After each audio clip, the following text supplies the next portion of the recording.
Hoy nos metemos de lleno en el código fuente de nuestro derecho civil. Sí, un sistema operativo legal diseñado hace 2 milenios, nada menos. Va a ser un viaje de lo más tangible, de las cosas que se pueden tocar, a lo más abstracto, las promesas que nos atan. Así que, venga, vamos a ello. Pero a ver, antes de empezar, una pregunta que seguro que flota en el ambiente. ¿Cómo es posible que unos principios que se forjaron en la antigua Roma sigan a día de hoy rigiendo nuestro mundo digital? Pensemos en smart contracts, en la IA. ¿De verdad? Pues la respuesta, la verdad, es bastante sorprendente.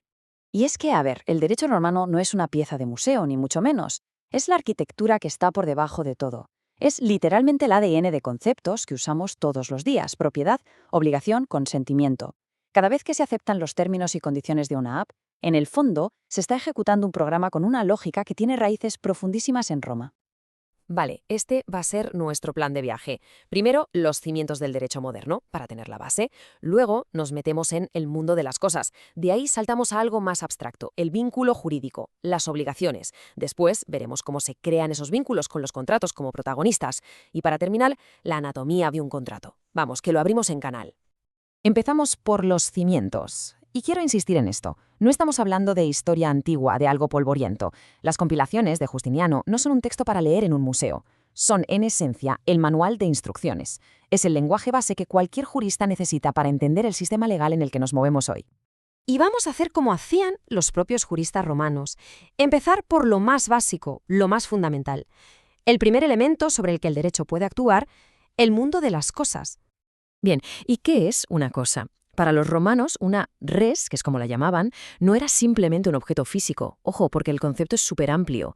Es todo aquello que pueda tener una utilidad para las personas.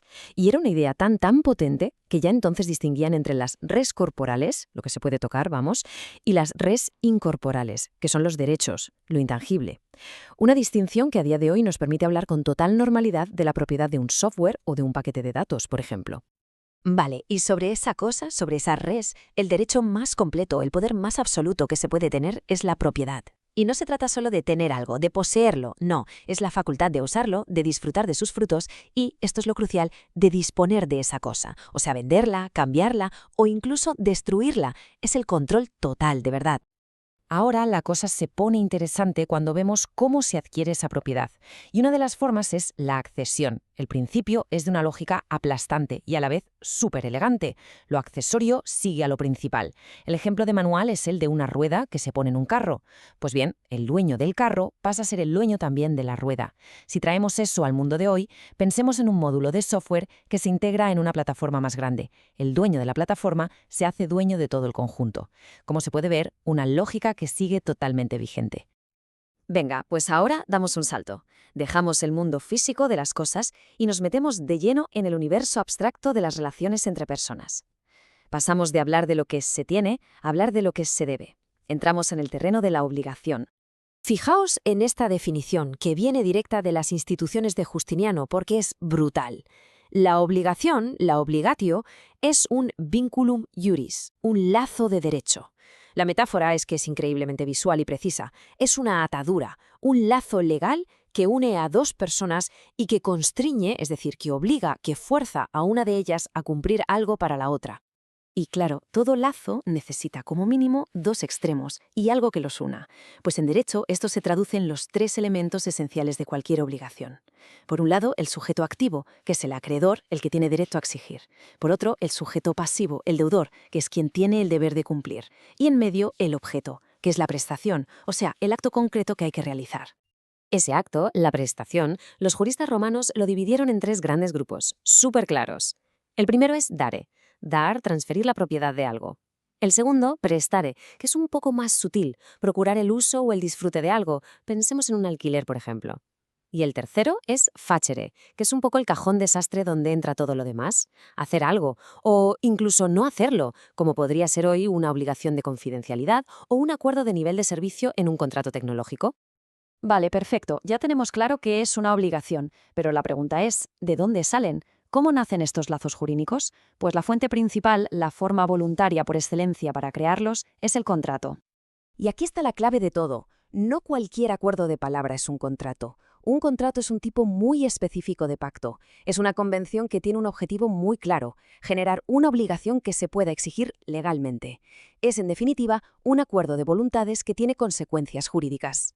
Y es aquí donde Roma nos deja una de sus herencias más importantes, una distinción fundamental. Por un lado estaban los contratos de derecho estricto. Aquí el juez era básicamente un autómata, se limitaba a aplicar la letra pequeña del acuerdo y punto.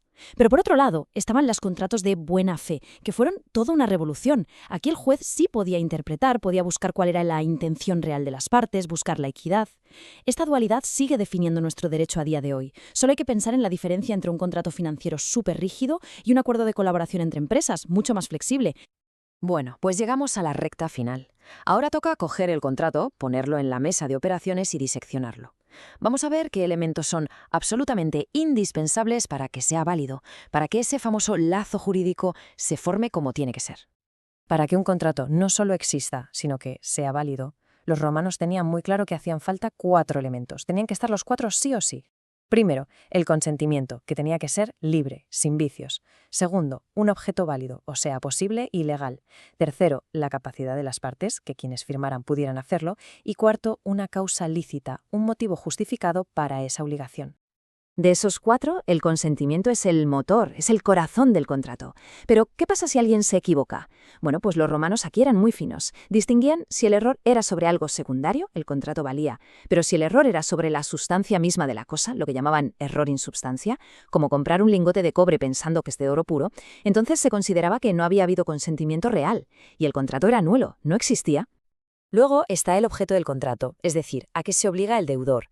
Y esto también tenía que cumplir 3 requisitos de cajón. Primero, ser posible. Es lógico, nadie se puede obligar a hacer algo imposible. Segundo, ser lícito. Tampoco se puede firmar un contrato para cometer un delito, obviamente. Y tercero, y esto es muy importante, tenía que poder valorarse en dinero. ¿Por qué? Porque si al final no se cumple, la sanción tiene que poder traducirse en una indemnización económica. Y esto demuestra la precisión casi quirúrgica de su sistema legal. Si faltaba uno solo de esos elementos esenciales, el consentimiento, el objeto, la capacidad o la causa, con que faltara solo uno, el contrato entero se caía. Se consideraba nulo de pleno derecho, como si nunca hubiera existido. Así que, en resumen, hemos visto cómo el genio jurídico romano fue capaz de construir todo un sistema que va de lo más físico y tangible, la propiedad sobre un trozo de tierra, a lo más abstracto e intangible, un vínculo legal que nace simplemente de la palabra dada, de la voluntad. Y con esto volvemos a la pregunta del principio. En un mundo de smart contracts que se ejecutan solos, de algoritmos que toman decisiones, la pregunta sigue ahí, más viva que nunca. ¿Cómo se traduce un concepto tan profundamente humano como la buena fe al lenguaje binario de las máquinas? El legado de Roma no nos da la solución, claro, pero sí que nos obliga a plantearnos la pregunta correcta, y esa, quizás, sea su herencia más valiosa y duradera.